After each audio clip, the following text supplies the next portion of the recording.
Night was falling over the mountain village when a mule's hoof struck the slippery flagstones, each step echoing through the narrow streets like a drumbeat counting the end of day. The travelers of the caravan were bone-weary, their legs heavy from leagues of road, their bellies hollow with the ache of hunger. Lanterns flickered in scattered doorways, casting long, trembling shadows across the wet stone, as though the darkness itself were alive and watching. I stepped into the large hall of the inn, hoping to rest a moment while my evening meal was being prepared. The room was dim, thick with the scent of old wood and smoke, and somewhere in its depths a small opium lamp glimmered like a trapped star. Its faint golden light wavered across the walls, illuminating a figure hunched in the corner, motionless except for his hands, which moved with the slow precision of ritual. The lamplight revealed an old man, his face pale and hollow, cheekbones sharp beneath skin like parchment stretched too thin. His fingers, stained yellow at the tips, rolled a small ball of black opium over the flame with practiced grace, warming it, coaxing it toward the moment when it would dissolve into smoke, that sweet vapor of forgetfulness and dreams. He looked up as I entered, and his eyes held something I could not name. He returned my greeting with a courteous nod and gestured for me to lie down on the couch opposite him. I accepted, settling into the worn cushions as he handed me a pipe already prepared, its bowl fragrant and warm.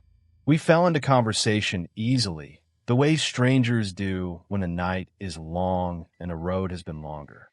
Following the customs of politeness, I remarked that he seemed remarkably robust for a man of his evident years. He paused, the opium ball balanced between his fingers, and a strange smile crossed his face. My age? Do you then think I am so old? I hesitated, then said gently that surely a man of his wisdom must have seen 60 harvests. He laughed, a dry sound like wine through dead leaves. 60. I am not yet 30. But you must have come from very far away, not to know who I am not. He continued rolling the opium balls with dexterous fingers, making them puff and swell in the heat of the lamp, and as the smoke curled upward like incense in a temple, he began his story. His name, he said, was Lu, called Favor of Heaven. Born and raised in the capital city, he had lived comfortably until, 6 years before, an official appointment carried him to this remote mountain town to serve as sub-prefect. He arrived late one autumn evening, his carriage creaking to a halt before this very inn. The place was crowded, every room taken by merchants and travelers. But as he stepped through the gate, his eye caught sight of a long pavilion at the rear of the courtyard, elegant and quiet, its wooden screens latticed with intricate patterns.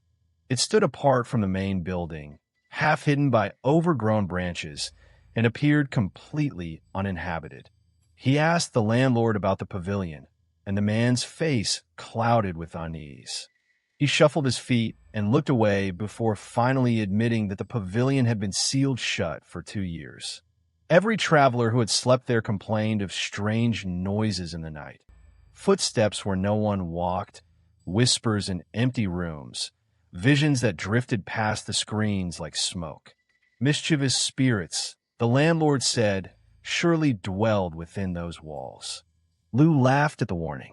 He had grown up in the capital, that great city of scholars and skeptics, and had little patience for tales of phantoms and goblins. The haunted pavilion seemed to him a perfect opportunity, a chance to demonstrate his courage, to establish his reputation as a man who feared nothing, not even the dead. He would sleep there, he declared, and prove that shadows were only shadows, harmless as morning mist.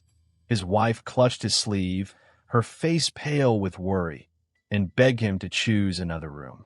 His children gathered around him, small hands tugging at his robes, their eyes wide with the particular terror children reserve for things they cannot see. But Lu gently freed himself from their grasp and insisted, with the stubborn confidence of a man who has never yet met anything he could not master, that he would spend the night in the pavilion. That night, he carried his lamp into the long pavilion and set down his belongings on the wooden sleeping platform. The room was spacious and cold, the air carrying a faint mustiness of disuse. Moonlight slanted through the lattice screens, painting geometric patterns on the floor that shifted as clouds drifted past the moon. He lit a candle, arranged his bedding, and lay down with his sword beside him, feeling thoroughly pleased with his own daring. Sometime after midnight, he woke to a sound, soft, deliberate footsteps pacing the corridor outside his screen. He sat up, hand moving to his sword, but when he slid the screen open, the corridor was empty, moonlight pooling on bare boards. He returned to bed, telling himself it was wind or the settling of old timber. But the footsteps returned, closer now, and this time they stopped precisely at his door. He held his breath.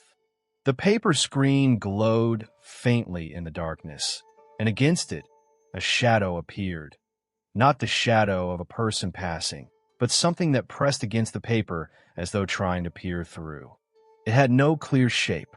It stretched and contracted, sometimes resembling a figure with long, trailing sleeves, sometimes formless as spilled ink.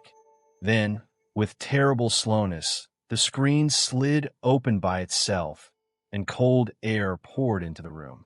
Night after night he returned, stubborn as a man who refuses to lose an argument with the dark. Each night the visions grew bolder. Faces formed in the shadows, beautiful and ghastly, hovering at the edge of the lamplight. Hands reached from corners that held nothing. He swung his sword at empty air until exhaustion claimed him, and in his dreams the shapes followed, pulling him through corridors that twisted endlessly, leading nowhere at all. He never spoke of what finally broke him.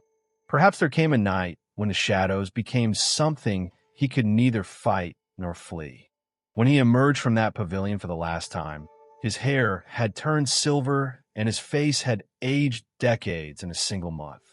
He abandoned his post, his family, his ambitions, and took refuge here, where the opium lamp offers the only dreams that do not deceive. I lay in silence, studying the old young man across from me, his face flickering in the opium light. The story of Lu Favor of Heaven speaks to something ancient in the Chinese imagination, that arrogance before the unseen carries a price, and that the boundary between the living and the dead is thinner than a paper screen. Some doors